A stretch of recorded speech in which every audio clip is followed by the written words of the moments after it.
Quelle est la différence entre avoir une vie de jeûne et jeûner? Monsieur, nous allons recevoir le prophète Lovie Elias encore une fois dans un court message pour nous expliquer un peu la différence entre avoir une vie de jeûne et simplement jeûner. Prenons par exemple Jean-Baptiste. Jean-Baptiste avait une vie de jeûne.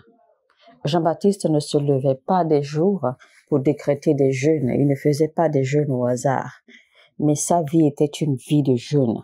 Maintenant, quelle est la raison cruciale pour laquelle nous jeûnons véritablement? Je sais que certains me diront que c'est pour soumettre à la chair. D'autres me diront encore que jeûner est un acte de sacrifice. D'autres me diront encore que jeûner est un acte de reconnaissance ou que l'on jeûne encore pour prier pour avoir quelque chose. Et si vous mentionnez toutes ces raisons, eh bien, je vais vous dire que ce n'est pas faux.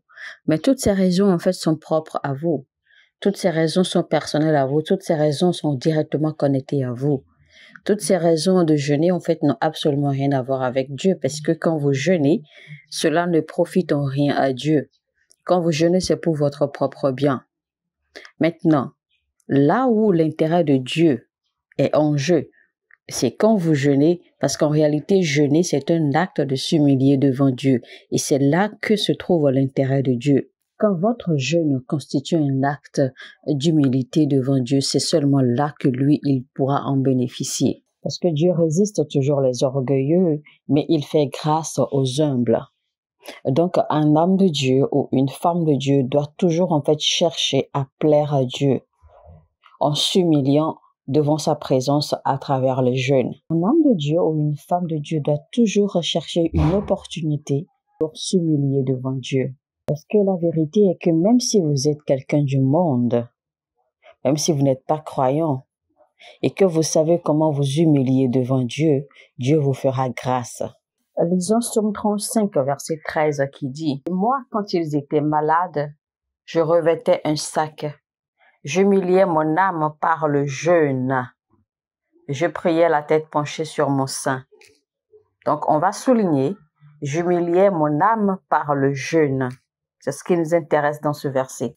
Donc, le jeûne est tout simplement un conduit pour démontrer votre humilité. Si vous jeûnez pour soumettre ou pour assujettir votre chair, eh bien, cela ne concerne que vous.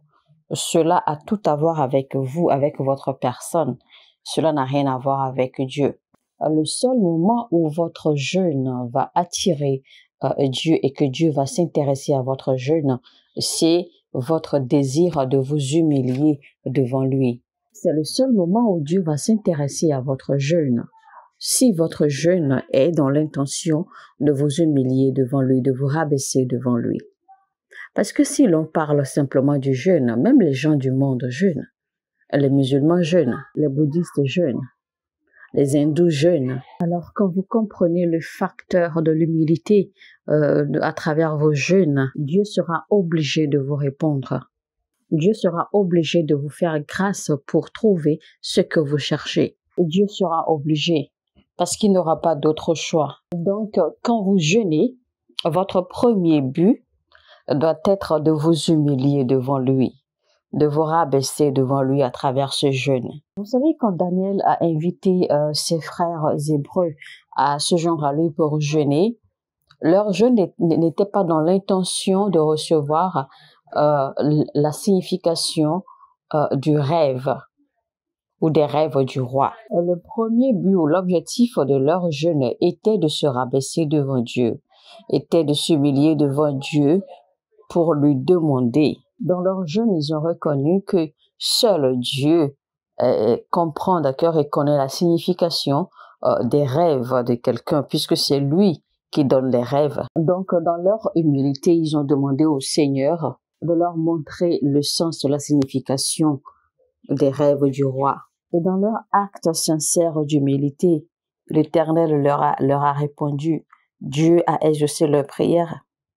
La première nuit, Dieu leur a donné la signification des rêves. Maintenant, pour revenir à une vie de jeûne, c'est quoi véritablement une vie de jeûne?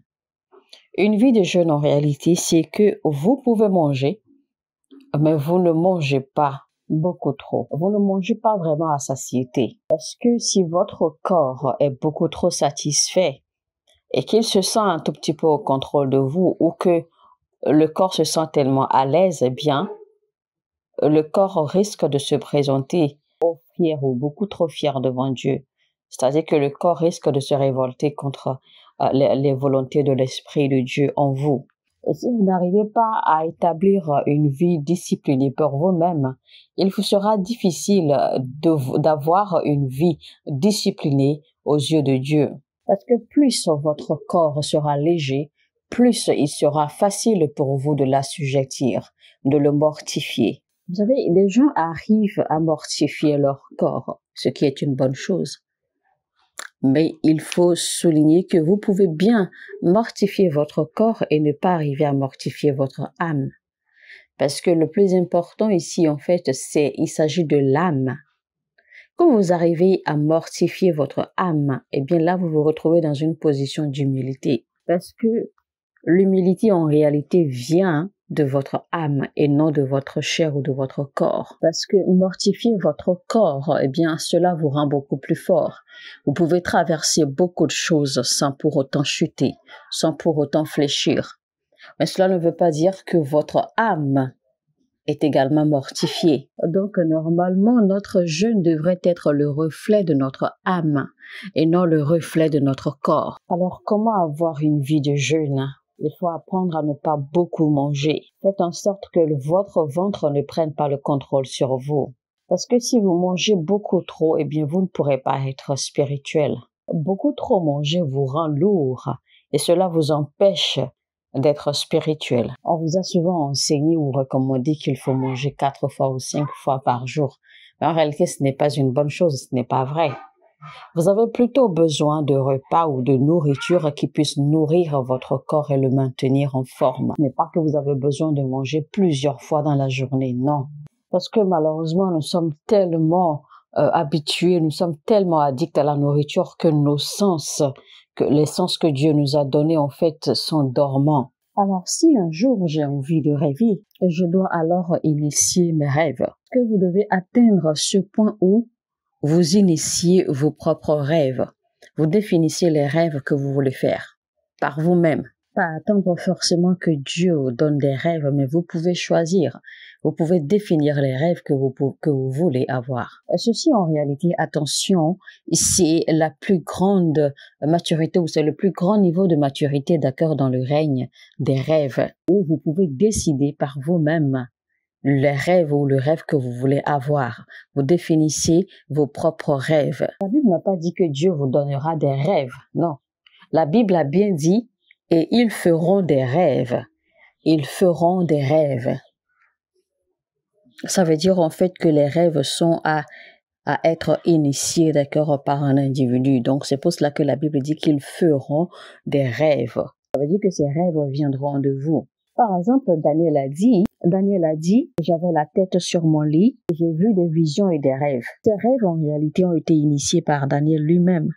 Les rêves ne sont pas venus juste comme ça. Donc, il ne faut pas toujours attendre que Dieu vienne appuyer sur le bouton d'alerte pour vous dire que ça y est, il faut rêver maintenant. En une semaine, vous devez être en mesure d'observer votre vie pour voir ce qui s'est produit, ce qu'il y a eu comme événement spirituellement dans votre vie. En début de chaque semaine, vous devez être en mesure de capturer, d'accord, les événements qui vont se produire au cours de la semaine. Et en fin de chaque semaine, vous devez être en mesure de regarder, d'analyser votre semaine spirituellement pour voir si vous avez été capable de remplir vos obligations spirituelles et physiques au cours de la semaine. En fait, à travers ce petit enseignement, j'essaie de vous enseigner comment vous devez être intentionnel à propos de votre vie spirituelle. Vous n'avez pas à attendre ou vous contenter seulement des choses que Dieu fait. Vous n'allez pas à vous contenter seulement de petits témoignages. Voici Dieu m'a fait ceci, voici Dieu m'a fait cela, voici ce que Dieu a fait. Non. Vous devez être intentionnel à propos de votre vie spirituelle et être en mesure de provoquer la manifestation de certaines choses. Alléluia. Mesdames et messieurs, c'était donc la différence entre jeûner et avoir une vie de jeûne avec le prophète Lovie Elias. Partagez maintenant ce message au maximum et likez, cliquez sur le bouton j'aime et abonnez-vous à cette chaîne si vous n'êtes pas encore abonné. Et n'oubliez surtout pas d'activer la cloche de notification afin de ne rater aucun de nos messages. Sur ce, je vous dis que Dieu vous bénisse. Shalom, shalom chez vous et à très très bientôt.